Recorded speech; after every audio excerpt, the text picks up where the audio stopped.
বিনা পরিশ্রমে হারাম, সুদ, ঘুষ, জেনা, ব্যভিচার এই অন্যের হক মেরে ৮টা ১০টা বাড়ি করে রাতারাতি আঙ্গুল ফুলে কলার গাছ হয়ে গেছি।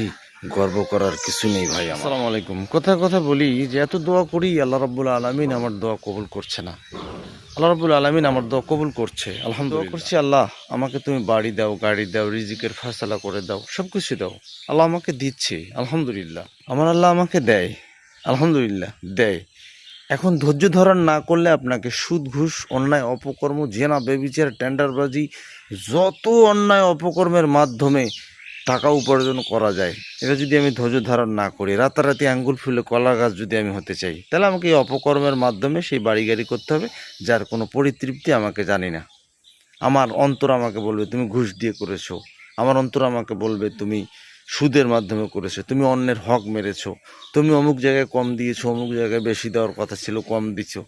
এই অপকর্মের মাধ্যমে টাকা উপার্জন করে রাতারাতি করা সম্ভব। যদি আমি হালাল উপায়ে আল্লাহর সন্তুষ্টি সহ ঘাম ঝরানো পয়সা দিয়ে করি, তাহলে আমার সময় লাগবে, ধৈর্য ধরতে হবে, এবং আমার অন্তর আমাকে বলবে যে তুমি স্যাটিসফাই, তুমি অন্যায় অপকর্মের মাধ্যমে টাকা ইনকাম না করে নিজের অর্জিত উপার্জনে শ্রমের মাধ্যমে তুমি করেছো, অন্তরের তৃপ্তি থাকবে, অল্পতেই আমি সন্তুষ্ট থাকতে পারবো, আলহামদুলিল্লাহ। আর যদি সন্তুষ্ট থাকতে না পারি, তাহলে সুদ, ঘুষ, জেনা, ব্যভিচার, অন্যের হক মারা, অন্যর জায়গায় কম দেওয়া, টেন্ডারবাজি করা, তারপরে হচ্ছে ঘুষ, মানে যত ধরনের ২ নম্বরই ইনকাম আছে তা দিয়ে আমি করব।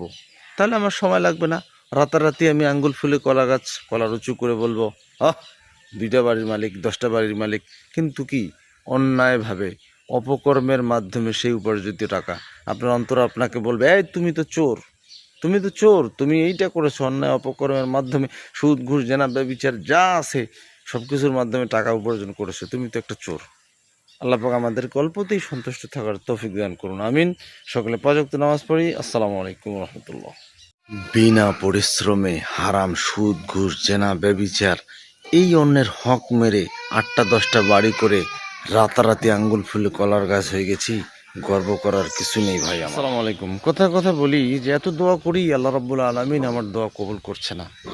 আল্লাহ রাব্বুল আলামিন আমার দোয়া কবুল করছে, আলহামদুলিল্লাহ করছি। আল্লাহ আমাকে তুমি বাড়ি দাও, গাড়ি দাও, রিজিকের ফয়সালা করে দাও, সব কিছু দাও।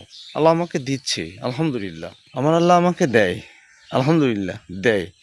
এখন ধৈর্য ধারণ না করলে আপনাকে সুদ, ঘুষ, অন্যায় অপকর্ম, জেনা, ব্যভিচার, টেন্ডারবাজি, যত অন্যায় অপকর্মের মাধ্যমে টাকা উপার্জন করা যায়, এটা যদি আমি ধৈর্য ধারণ না করি, রাতারাতি আঙ্গুল ফুলে কলা গাছ যদি আমি হতে চাই, তাহলে আমাকে এই অপকর্মের মাধ্যমে সেই বাড়ি গাড়ি করতে হবে, যার কোনো পরিতৃপ্তি